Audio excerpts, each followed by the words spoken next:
Good morning girls.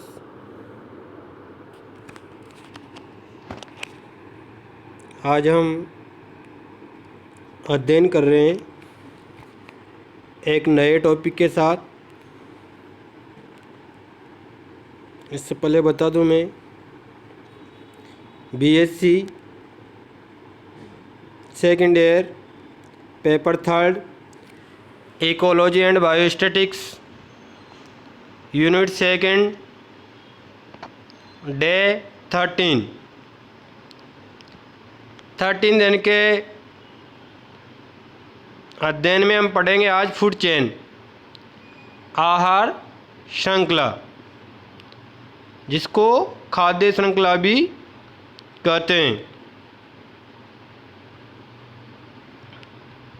शायद page आगे पीछे होगी इसके,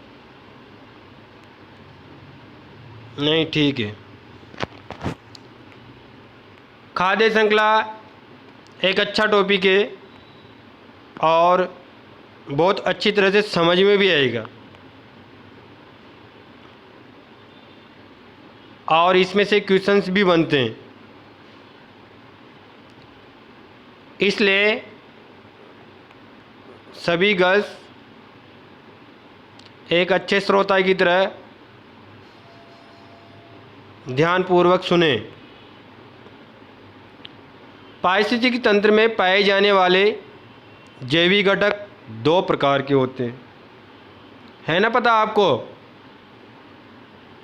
नहीं पता है तब भी सुनने से समझ में आ जाएगा। पारिस्थितिकी तंत्र में पाए जाने वाले घटक कितने प्रकार के होते हैं? दो प्रकार के। चलो, दो प्रकार कौन कौन से हैं? प्रथम है उत्पादक यानी प्रोड्यूसर, द्वितीय हैं उपभोक्ता यानी कंज्यूमर। ठीक है। अब है उत्पादक, प्रोड्यूसर। उत्पादक किसे कहेंगे हम? जो उत्पादन करता है, ठीक है ना, जो उत्पादन करता है। अब चूंकि हम फूड के बारे में यहाँ पे पढ़ रहे हैं, भोजन के बारे में, तो प्रकृति में भोजन का उत्पादन कौन करते हैं?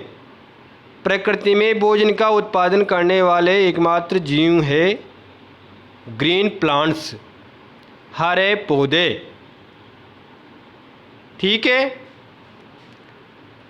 और पारिस्थितिक तंत्र के दूसरा जैविक घटक है कंज्यूमर, उपभोक्ता। उपभोक्ता किसे कहेंगे?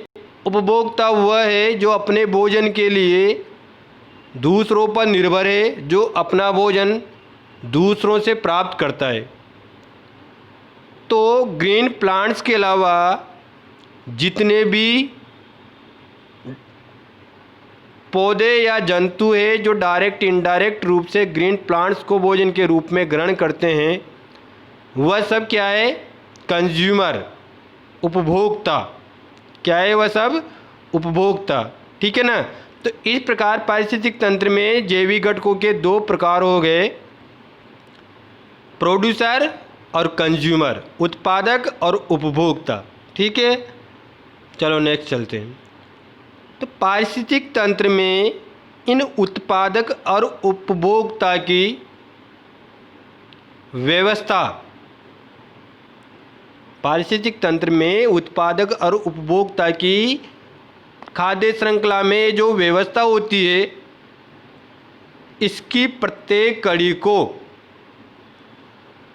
क्या नाम देते हैं हम? पोषण स्तर, ट्रॉफिक लेवल। पारिस्थितिक तंत्र में उत्पादक उपभोक्ता की जो ये व्यवस्था बनी हुई है ना, इस व्यवस्था की प्रत्येक कड़ी को क्या नाम देते हैं हम? पोषण स्तर, ट्रॉफिक लेवल। अब ये ट्रॉफिक लेवल किसको कैसे कहेंगे? जैसे पादप है, उन्हें T1 कहेंगे, प्रथम पोषण स्तर। पादप को शाकाहारी खाते हैं, उनको T2 कहेंगे, द्वितीय पोषण स्तर। शाकाहारी को प्राथमिक मांसाहारी खाते हैं, इन्हें T3 कहेंगे, तृतीय पोषण स्तर।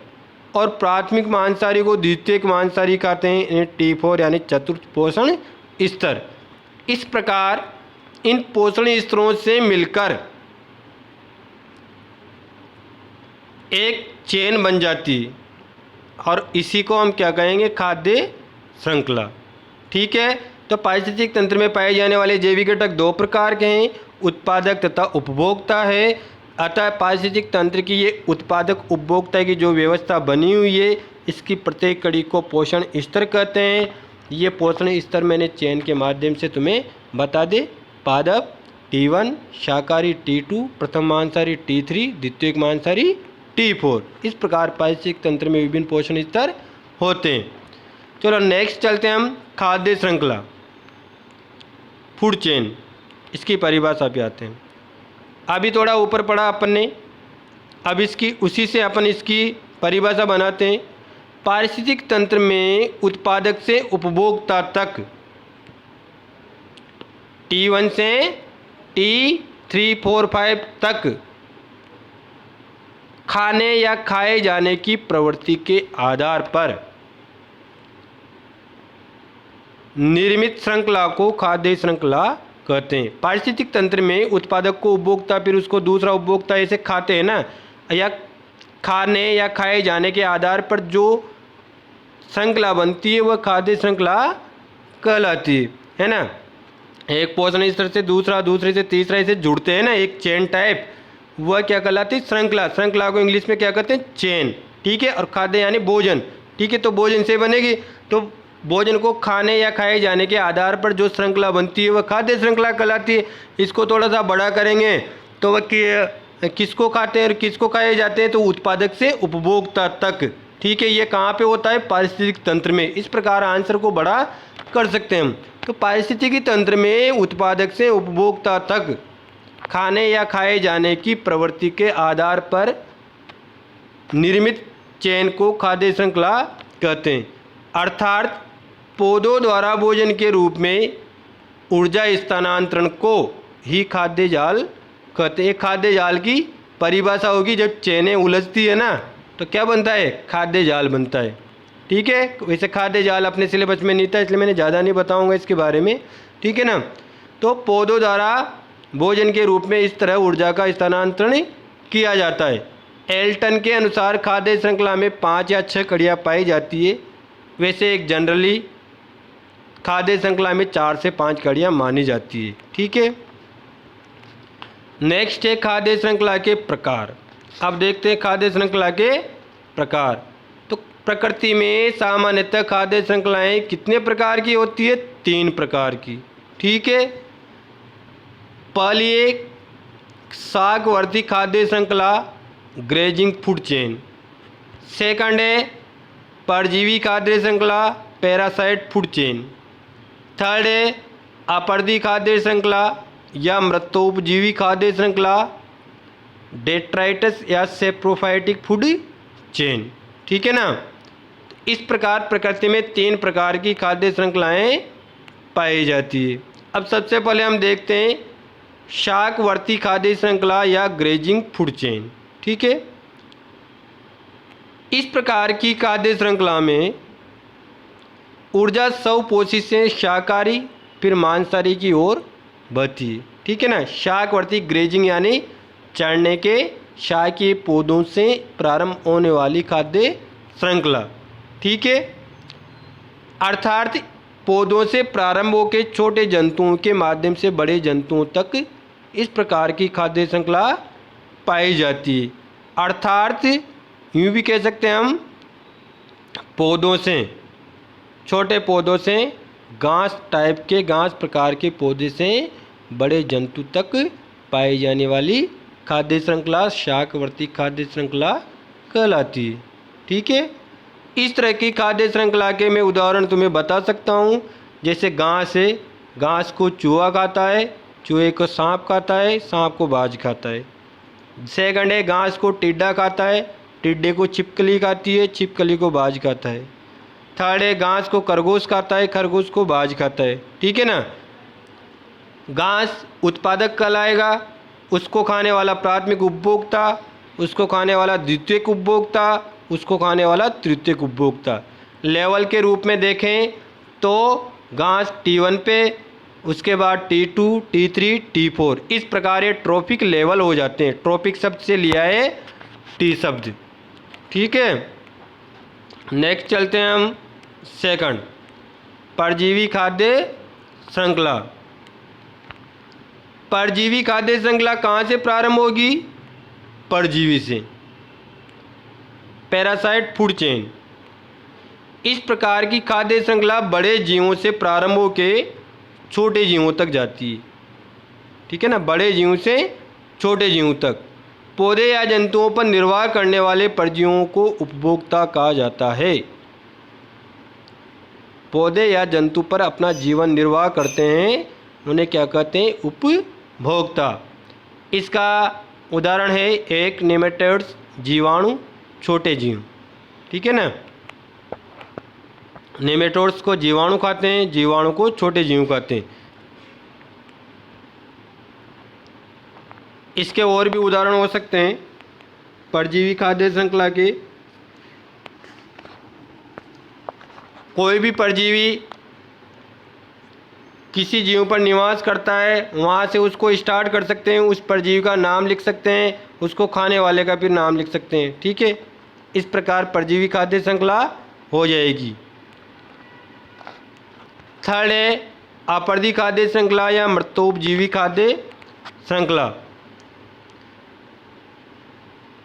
अपरदी यानी मृत सड़े गले, या मृतोपजीवी यानी मरे हुए के समान, ठीक है ना, डेट्राइटस सेप्रोफाइट, वहाँ से प्रारंभ होने वाली खाद्य श्रृंखला है ये। इस प्रकार की खाद्य श्रृंखला मृत पौधे या जंतुओं से प्रारंभ होकर सूक्ष्म जीवों तक जाती है तथा सीधे सूर्य ऊर्जा पर निर्भर नहीं रहती है। अब वो कैसे, मैं तुम्हें बताता हूँ। According to H.E. ओडम, दक्षिणी फ्लोरिडा के उथले एस्चुराइन जल में गिरने वाले मैंग्रोव पत्तियों के टुकड़ों पर मृतपोषी क्रिया करते हैं। मतलब ओडम ने दक्षिणी फ्लोरिडा में उथला एस्चुराइन जल था, वहाँ पर अध्ययन किया, तो उसने बताया कि जहाँ वहाँ की दलदली में मैंग्रोव वनस्पति होती है, उसकी पत्तियों के टुकड़े जो मृत प्राय होते हैं, उन पर मृतपोषी क्रिया करते हैं। इनके साथ शैवाल उपनिवेश हो जाते हैं। इन पत्तियों के टुकड़े पर क्रेब्स, वेल्स, नेमेटोफाइट्स, कीटों के लार्वा, थ्रिम्स, एम्फीपोड्स जैसे छोटे छोटे अपरत उपभोक्ता उसको खाते हैं, ठीक है ना। ये उदाहरण है मैंग्रोव वनस्पति पत्तियाँ जो नीचे गिरती है, मृत प्राय होती हैं, वह सड़ जाती है, गल जाती है एम्फीपोड्स के इनके माध्यम से, ठीक है। अब उनको वह खाते हैं कीड़े मकोड़े, छोटे छोटे जीव, तो फिर उनको कीटों के लार्वा खाते हैं, कीटों के लार्वा बन जाते हैं, और कीटों के लार्वाओं को फिर मछलियाँ खाती है।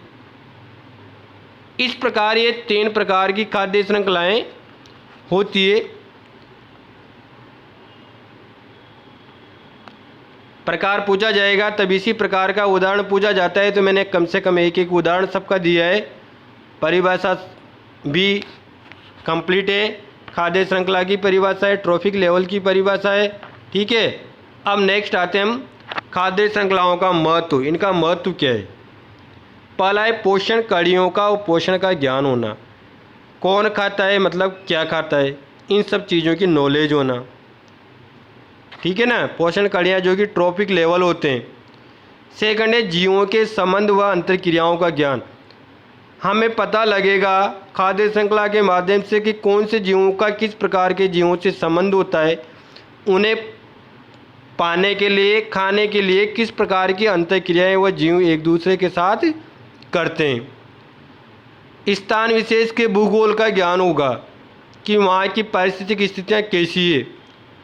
ऊर्जा प्रवाह की दिशा व मात्रा का ज्ञान होगा कि ऊर्जा का प्रवाह कौन सी दिशा में हो रहा है, कितनी मात्रा में हो रहा है। विषैले पदार्थों की गति तथा उसके जैविक वृत्तकरण को समझना आसान होगा कि विषैले पदार्थों की गति और वह जीवों के अंदर किस प्रकार से बढ़ते हैं। इस प्रकार गर्ल्स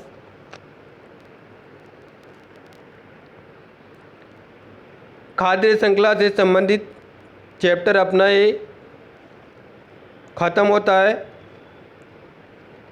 और इस यूनिट में केवल एक दिन का या एक टॉपिक बचा है जो कि हम नेक्स्ट डे पूरा करेंगे।